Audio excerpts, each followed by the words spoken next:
Wow. Okay. So I guess this has started. Um, so I'm going live because I can't even edit. Well, I mean I could edit the video, but this is just a video that I need to make to explain some changes. And also I don't know what's happening next. So basically, something really awful happened to me on last a week ago, last Friday. My hard drive with all the videos that I record with my glasses, as well as all the projects that I've been working on, the daily sills that I hadn't published yet, but had worked on. They all were stolen when I was hanging out with some people, and I left my vest with someone, and someone else came by when they weren't paying attention and stole it. So I have no phone, which is why I have to do this here and not at home. Um, I have no phone. I lost my hard drive. I lost my new smart pen. I lost a pair of glasses that record, and it was a really difficult evening. And it made me sort of want to maybe figure. I don't know. I had like one condition. Everything was so good once I got out into the woods. Or since I've been out in the woods. And, I've appreciated life more, knowing that I can exist in this world without having to um, exist so much with its people. Being able to disconnect a little bit without having to interact with them on like a daily basis. And also, I can choose the people that I interact with rather than, you know, having a job with other people where I'm forced to try to explain myself, and it's already been 2 minutes. Okay. And so, and even I wrote this video that I still haven't recorded, where I said that I'm never again going to want to leave as long as I don't like lose all of the work that I've done. And I haven't lost all of the work I've done. I still have my journal. I still have the original videos on my phone from my vlogs. I have lost all of my glasses videos, but it's okay. But still, there was just that was such an important hard drive. And so what's next? Um, there's silly things like, do I get a new smartphone, or do I let myself sort of disconnect a bit more and be less distracted? Who knows what I might be able to work on if I don't have the distraction of Netflix and so on. Um, I'm feeling a lot of anxiety right now. I don't know whether it's just because I'm making this video, or just because all I've had this morning was Red Bull and Doritos. Um,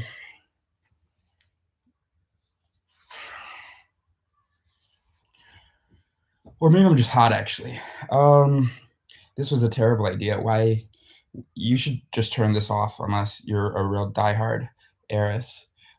Unless you're really into the whole let's be empirical and reasonable and imaginative and skeptical. Here's an idea that I haven't journaled yet, which is that um, see, in the mind, basically, you've got these voices, what I call bids, which I haven't really talked about much in any published video. But you've got these different sort of modules in your brain that react to things, and that tell you like, oh, hey, we like this. Hey, we don't like this. This seems true. This doesn't seem true. And it's like a pretty good system in that you can survive with it, but it's not, oh shit, we actually have a viewer. No pressure, you can stop watching. Oh my god, that made me nervous.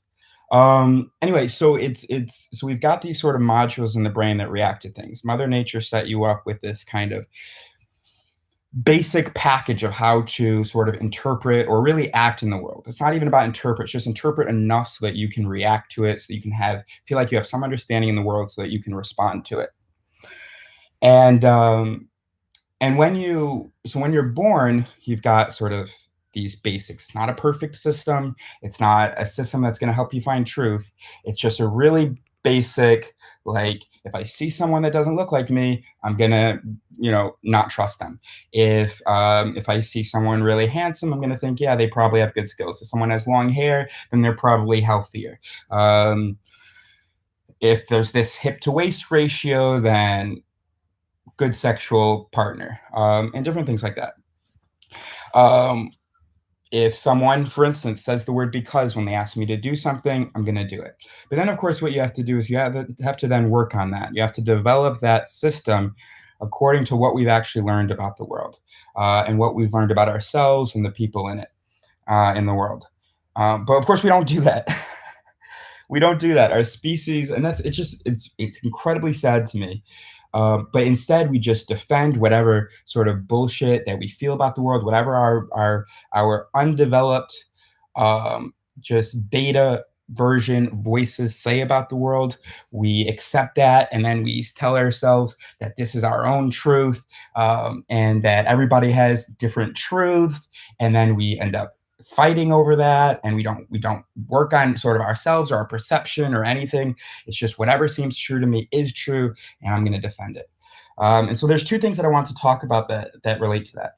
The first thing is simpler, which is that I realized that because of the brain, because of the fact that it works this way, if you hear an idea, but it's phrased in two different ways, it may elicit two different responses. And so then your conclusion from that is going to be, well, it's two different ideas. So there can be two presentations of an idea.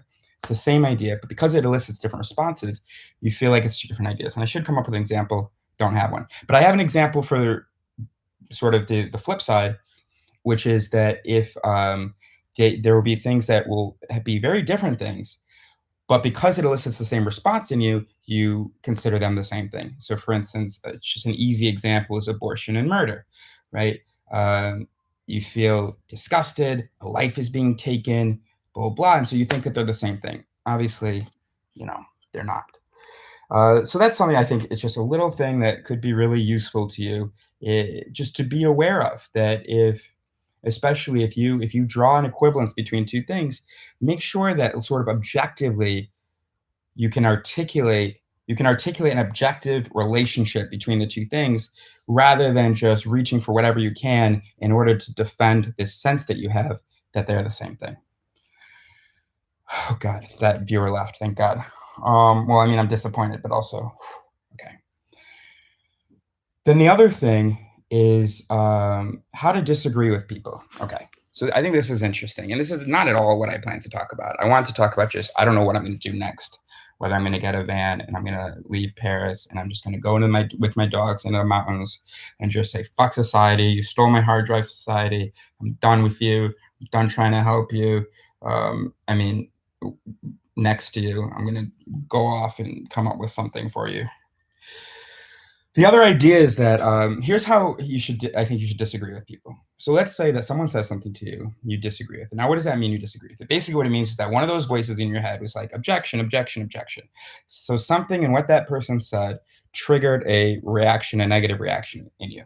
Okay. So typically, what we do when that happens is basically we just assume that the person is wrong, and then we like sort of rationally or consciously just come up with any bullshit in order to say to the person, in order to get them to stop saying this thing.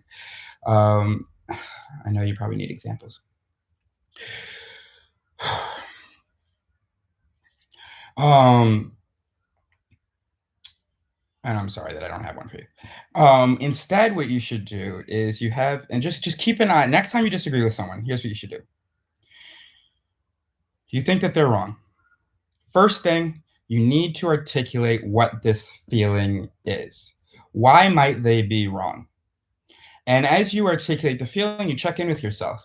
Does this feel like the correct linguistic expression of this feeling that I have? Okay. So someone says, fuck.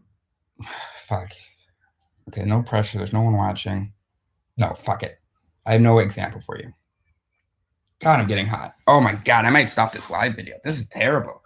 I need a walk. All right. So first step is you articulate the feeling and you check with your brain, check with your bids, with your unconscious, with your processing. You ask, is this sort of what I'm thinking? Is this my problem with the idea? Then the next step is a really important step, which is there any truth to this objection? So you discuss with the other person, look, I have a problem with what you said, and I'm not sure why I have a problem with it, but this might be why. And if this is my objection, is there truth to this? Are you actually wrong? Is this a fair objection? And you discuss it with the person. And maybe the person says, no, it's not a fair objection because, and you look at the information of the world, the person says, look, the statistics like don't support your concern. So if, for instance, oh, fuck, you need an example. I hate that you need an example right now. Maybe I'll find one. Then you guys finish that part of the conversation. You determine by looking at evidence, by examining reason together, by really honestly working together and trying to find truth. You say the objection is true or false. Now, if the objection is a true objection and it identifies an actual problem with what the person said, then the person revises what they say because you both now accepted the truth of the objection. If the objection, however, is not, oh no, and then you, if the objection, and then if the objection is not true, and then you and the person are able to say, here's why the objection is not true, then you now check back in with your unconscious, I guess. You present, in a sense, or you truly wholeheartedly accept what you two have now agreed on. So the objection is wrong because of this. You give that to your unconscious and you see how your unconscious responds. Is it satisfied? Now, if it isn't satisfied, then that means one of two things. Either you didn't actually accept the error in your objection, or that wasn't actually your objection. So then you start at the beginning. You try again to articulate where your objection is. And honestly, I think if I can just give you that one thing, I feel like that could change a lot, because a lot of the problems in the world is because of how we disagree about things, because we debate, because we just stick with our ideas. We don't discuss. We don't try to work together. We don't try to grow together and move forward together. So you just got people believing the same thing their whole fucking lives, and then just fighting to the death about it. And so imagine if you're able to have a conversation and instead of just like, oh, I don't believe that, I disagree with that, it's actually like, okay, so here's what I think might be the problem. Then you guys figure out whether that is actually a problem, and then you move forward, you move on. If it's not actually a problem, then you say, okay, yeah, I really felt like there was an issue there, but okay, maybe there isn't. Okay, let's keep going. Imagine how constructive, how productive conversations would be if truth mattered. And if it wasn't just about this basic sort of, not even intellectual, this basic survival package that you were born with. And that, of course, society sort of modified over the course of your life. And I think I've come up already with some really important ideas since not having a smartphone. Because my mind has been allowed to go to those places. And I'm so tempted to just want to have a schedule, a timeline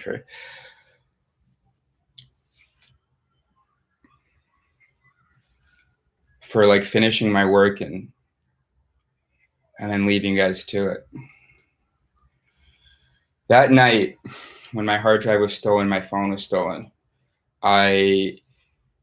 there was a relief that I felt with the idea that maybe I wouldn't have to stay. That maybe, and also because I kind of feel like I've in some way sort of finished my contribution to the whole critical thinking mission.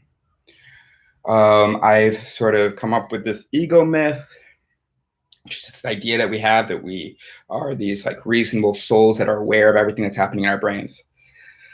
I don't know how to communicate to people that you don't know what's happening in your brain. Because it's amazing, because I've studied, I've thought about, I've been observing based on the things that I've learned. I've been, being extremely introspective the last several years, trying to sort of understand thinking and so on. And it's amazing when I try to tell someone, hey, I think this might be what's happening in your mind, and they freak out. They go, no, you don't know what's happening in my mind. I mean, before I even get to it. And then once I get to it, they go, oh my God, yeah, wow. You really, I don't know. My girlfriend, I guess, said to me the other day, sometimes I feel like you know better what's happening in my mind than I do. And I don't know how you do it. But she's also the person who just a few days before that when I said, hey, here's what's happening. I know what's happening in your brain when you sort of don't listen, when you react too quickly to things. It's that those voices, they're really loud. So then you're really short. And so then you're like, I need to not react. What was I saying? How arrogant is it to think that if you've never even studied the thinking machine, that number one, you know how to think, and number two, that you think you think you know what's happening in the thinking machine, right? This brain thing, it's composed of 100 billion neurons, and some of those neurons have up to like 10,000 connections with other sort of cells, other cells. Is it 10,000? Because that would be a fucking lot. Let's say that at any given point, about a percent of your brain is active, right? That's a billion neurons. Is that accurate? Is that what 1% of activity would mean? Is it that, or is it more about the connections being active? No, it should be the neurons, because yeah, it's a billion neurons, and you think you know what's going on in your brain? You think you know how you arrive at your sort of beliefs? You think you know what's happening when you react to things? The arrogance. I don't know, what's happening, but I do have a better idea. And I can help you sort of figure out what might be happening. But I don't even know how to get you to understand that we don't know what's happening in our brains. That when I do something or say something, I don't know how to get you to see the value in for instance, when I do something or say something, and I'll try to think of a number of different reasons why I might have done that, knowing that it could have been any of them, knowing that I don't have access to most of the activity in my brain. And once you realize that you don't have access, and that therefore just because you think something doesn't mean that it's like reasonable, just because you feel something is true doesn't mean that you like correctly interpreted the world and perceived things, especially on these gigantic questions that I don't even know why you think our brains even evolved for that. Like, why do you think that our brains evolved to consider in minutes the questions of politics and God's? Like, why do people have an answer to things so quickly? Well, out of any domain that they studied, oh my goodness, well, out of any domain that they studied, people, our brains react because our brain wants to have an answer as quickly as possible so that we can behave, so that we can react, so that we can survive. We can't just go, okay, that's a complicated question. Let me figure out, because complicated questions, through most of our evolution, most of the evolution of our ancestors and of our species, complicated questions were like, where is food? What do I do about this predator? Those aren't things that typically you can spend a whole lot of time thinking about. It's mostly like, I need to, or is this poisonous? Whatever. No, it needs to be like, is whatever dangerous? It needs to be, okay, he threw up after he ate that. Done deal. It's poisonous. Whatever. Moving on. Or about a predator. I saw that bush move. I don't know what that is. I'm getting out of here. I'm not going to think about it. I'm not going to investigate. That's what our brains evolved for. And we see this in other animals that it's all about just sort of survival and reproduction. We think that we're so special. And we think that naturally, instinctively, that we're special. We're special because we can maybe develop our thinking systems, because we can maybe become aware of sort of our errors, and we can learn things and refine things and teach things to people more easily. We should be able to anyway. We have language and all this stuff. But instead, truth moves like a rock in sand. Everybody's resistant to learning a new thing because it conflicts with what they already feel, what ideas Mother Nature installed in them, and their native ideas. They're just beta version of any good idea. What was I saying? Oh, fuck, dude. How do you not even see it? I mean, so if you can just realize that you don't know what's happening in your brain, that your brain did not evolve to find truth. And so the reason that you feel that something is true is not because it is true, but just because that's just the reaction that was triggered in your mind based on that thing. And maybe that's the reaction that was triggered in your mind based on that thing because that was a helpful reaction to have in general. For instance, being like xenophobic or judging someone based on their attractiveness, or just judging people based on a lot of different things. Those are things that we just had to play it extra safe, you know? So anybody who acts a little weird and I can't quite read them, not a person that we can spend time with sort of as we're, evolving, or just it's just we're risking our survival by spending time with someone that you can't read, for instance, because then you don't know whether you won't be ready if they ever are about to attack, because you can't anticipate it, because you can't read the person. And so someone who's different, and so you have trouble reading them because they have different sort of codes. Fuck, I lost my train of thought. But if you can just realize that you don't know what's happening in your brain, if you can start to try to learn about all these different rules, these different biases, then you'll be forced to doubt yourself. You'll be forced to say, gosh, I really feel like this thing is true and this thing isn't, but I don't really know why. I don't know why my brain is forming this judgment, you know? So that's what I was saying. If a person looks different from you, you're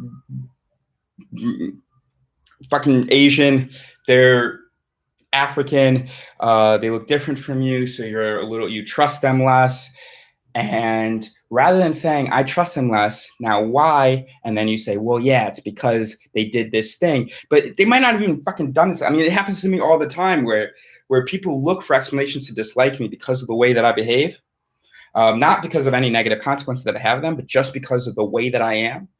And so then they'll say he has a bad energy, and then they will find things. And it's crazy the lengths that they'll go to just almost invent things. There's this thing called cortical blindness. Oh no, just Google cortical blindness and Google confabulation. Okay. So rather than just assuming, okay, this person is bad, and then finding justification for it, you say, actually, my brain is this tool that sort of evolved for survival. It wasn't even designed or made or anything.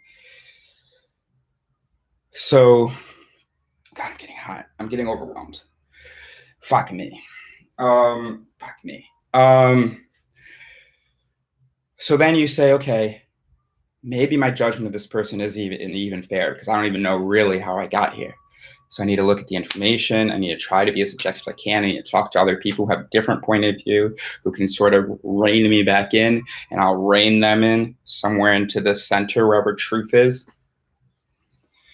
And you have to doubt yourself, and you have to take a second. If someone says you're wrong, you have to go, oh, did my brain make an error again? It's always doing that, because it really didn't evolve to find truth. I've just sort of co-opted it for this purpose, and I'm trying my best to try to find truth. If we can just figure out how to convince people that they don't know what's going on in their brain, I feel like that's the start of the revolution. I feel like that's the start of progress. That's the start of being able to work together. That's the start of being able to learn and grow and just be the humans that we already pretend that we are. These rational, intelligent, self-aware beings.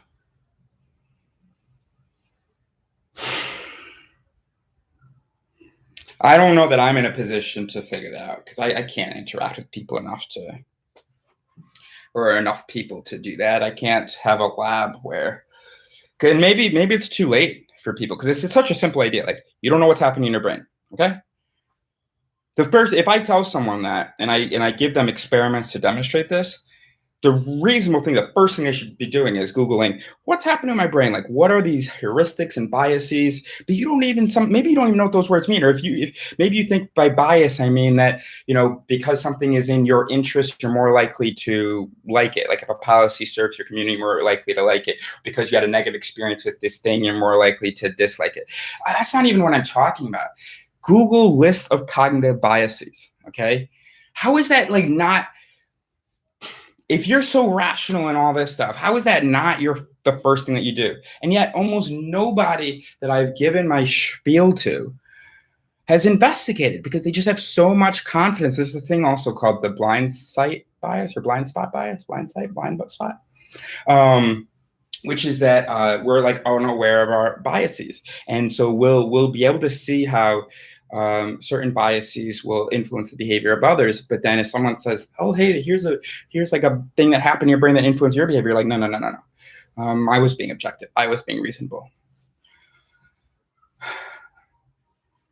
So I don't know how. I don't. It's confusing to me how it's so difficult. I guess I need to just accept that that's difficult to convince people that they don't know what's happening in their brains and find a way to do it. But I would have to test that way. I would have to just talk to a lot of people, and I would have to be accused a lot of a lot of different things, of being a sociopath, of thinking that I'm better than them, of all this stuff. And I do, in one way, I do think that I have something that you don't have, which is this understanding and this awareness. And I want to share that with you, so then we can actually have conversations about things, because your opinions do not interest me very much, unless you realize that they're based on a lot of bullshit sort of processing. Until you realize that, why would I have a conversation with you about? I mean, I do have conversations with people all the time, obviously, but I should probably just stop, because. And it's so funny, like, so somebody has like this instinct, this feeling about something. So they share this belief, some articulated bastard version of whatever idea that they have, and the idea in of itself was nothing sort of true or valuable in and of itself. It was just a thing that is there by Mother Nature because it tended to help with survival. And so let's say I want to investigate this person's idea. And so I'll say to them, like, so why do you think that? First of all, I've already blown their minds and they don't even realize it, but they start to just like, they'll just start repeating themselves. They're just saying, I just think that because that. And the that's are the same thing. I was having a conversation with someone a couple of days ago, and I was like, why do you? She was like, I will always be upset anytime I see a tree getting cut down. And I was like, or burning. And I was like, well, I mean, there are, intentional forest burns in order to, make room for new life and stuff. And then also sometimes it's a good idea to like cut down a tree or to burn it, right? I mean, it's not like an inherently bad thing, right? And I said, why do you think that will always bother you? And she goes, I just think because it'll always bother me. I'm like, can you hear yourself? She must have said this 3 or 4 times. And honestly, I don't think she could hear herself. And you probably do the same thing all the time. Have a conversation with her. Have a conversation with me where you tell me a belief.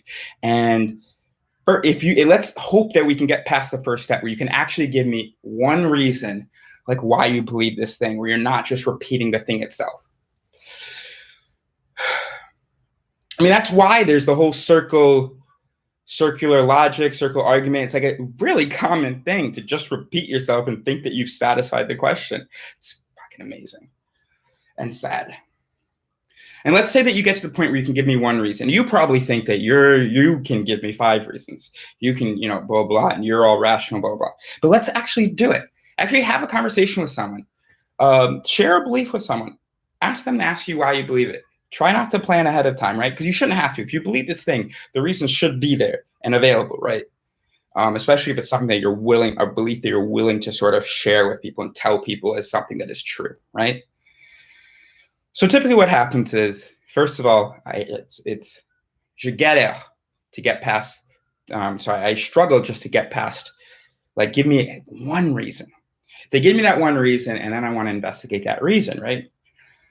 And what pretty much always happens is that I say, so let's talk about that reason. Like, why do you think that reason is true? Why do you think that is a reason to believe that thing? And they move to their second reason. So I say, okay, I wish we had stuck with the first thing so we could have actually learned something, but now let's talk about the second thing. And then they move to the third thing. Because there is no sort of logical argument in their heads because of, if this is true and that is true, then that is true because of this principle and because of this information that doesn't exist in the brain. It's just you have an idea, then someone asks you why, and your brain searches for why that might be true, or just something that feels true, and usually it's linguistic, like it's just a semantic bullshit, and it has really.